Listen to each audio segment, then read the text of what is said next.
Well, that's enough of a workout for today. Those dumbbells aren't messing around. And even if the other bros at the gym are lifting 4 times as much, so what? Who's comparing? I'm a runner, not a bodybuilder. And comparison isn't specific to the ripped dudes at my local Planet Fitness. Entire countries compare themselves to one another. I mean, that's what they're doing at all those international conferences, right? Which means we need something that takes all the unique chaos of each country and makes it comparable. Real GDP tells us the real cash value of the stuff produced by an economy in a given year, adjusted for how much prices have risen over the time. It also gives all countries something to brag about at international conferences. Like, what do you bench, Australia?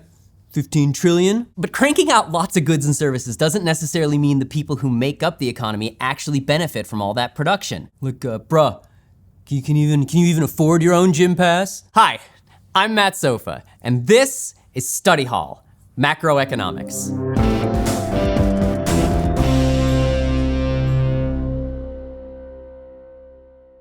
In economics, when we're trying to figure out how things are going for a country's population, we talk about their standard of living.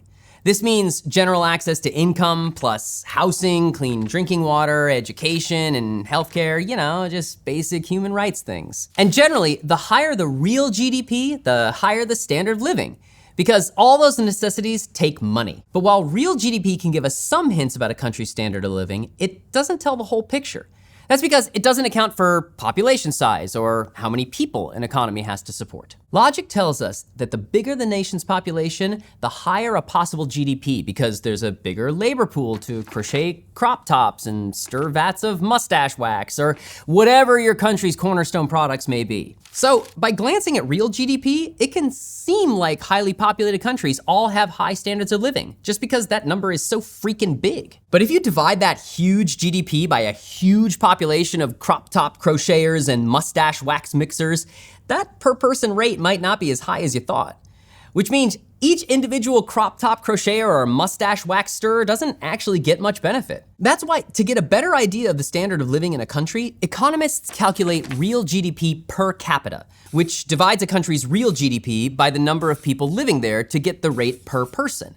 That way, they can get real specific about what the GDP number means for residents. For instance, India and the UK had a similar real GDP in 2022, both hovering around the $3 trillion mark. But India has a much bigger population, 1.4 billion people, 20 times the UK's 67 million.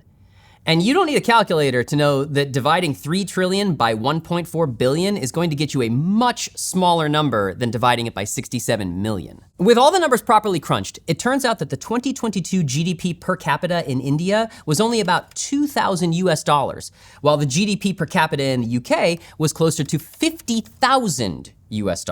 That's a huge difference in the everyday lives of the people in those countries. Higher real GDP per capita means people can generally reel in more income. That means more money to spend on all the stuff you need, like food and housing. And while scarcity is gonna haunt every economic interaction, you're going to have a higher standard of living if you can afford both dinner and a roof over your head. Higher real GDP per capita also generally means that governments have more money to spend per capita on social services and infrastructure, like schools and roads, all of which are gonna make life for the people who live there a whole lot better. So all our GDP problems are solved, right? Weird, we have like half an episode left. Wait, what's that? Still? Huh? Okay, I'll tell them. So it turns out that while looking at real GDP per capita can help us assess potential things like access to healthcare and housing, it still doesn't paint a complete picture. One reason GDP per capita doesn't give us the most precise idea of standard of living is because, like all flavors of GDP, there are certain things that are left out of this economic snapshot, like any goods or services exchanged outside of the formal market. That's stuff like knitting your friend a scarf for Christmas, or buying a kidney from a guy you just met on the internet. I just thought I was stocking up on kidney beans in preparation for the apocalypse, I swear. That's because things sold on the black market or exchanged in other informal economies are not monitored by the government, so they aren't counted. You don't report your homemade holiday gifts or your dealings in human organs on your taxes, so they're under the government's radar. Except for in Iran, where it's actually totally legal to sell a kidney, in which case human organs absolutely add to GDP per capita. All this to say that if a country has a poppin' underground economy, its residents might be making more bank than real GDP per capita will lead you to believe. They also might be contending with a vast network of organ harvesting thugs, but that's a different problem. Another big issue with real GDP per capita as a measure of standard of living is that in most countries, income and other resources aren't distributed equally. There are the Elon Musks and Rihannas of the world, whose gargantuan incomes really mess with a country's average. And although a lower real GDP per capita implies more people living in poverty, there's always a percentage of the population living far below the standard of their country, which is a serious problem. A problem that can only be solved with bananas. Well, bananas can't actually solve income inequality, but they can help us understand it. Not that kind of banana, unfortunately. Much better. This kind of banana comes not from a tree, but from graphing the specifics of a country's income rates. And the bigger the banana, the greater the level of income inequality, meaning the difference between the Elon Musks of a country and everyone else. The x-axis on our graph represents a fraction of the total population, starting with the lowest earning households and working all the way up to the mustache-twirling gazillionaires. And our y-axis represents how much income that fraction earns. Our line of equality runs straight through our graph at an even 45 degrees, representing a dream world, sans mustache twirlers. As we add in more of the population, the total cumulative income that group earns rises at a steady rate because everyone's making the same amount of money. But we don't live in a dream world. We live on planet Earth, realm of the billionaires. And that's how we get our saggy banana. Our Lorenz curve hangs below our line of equality, showing the reality of income distribution. When we include our first section of the population, most of the time, they really aren't making that much money. Ditto to the second. So our Lorenz curve starts to sag below our line of equality, increasing as we move through the quintiles, until we get to our final group, the Elon Musks and Rihannas, at which point we're including everybody and all income, meeting back up with our line of equality and creating that banana shape. We can use our graph to come up with a specific number that measures and rates income inequality in a country, known as the Gini coefficient.